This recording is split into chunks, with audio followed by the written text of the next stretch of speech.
चुनरिया गोरी चुरा के तेरा दिल ले गई। मेरी चोली के पीछे की डोरी चुरा के तेरा दिल ले गई।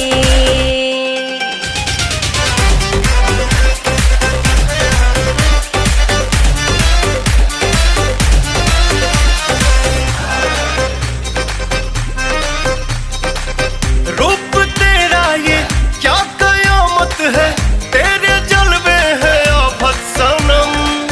होश में कोई कैसे रह पाए, तू नशीली है आदत सनम। बातें जब तू करता है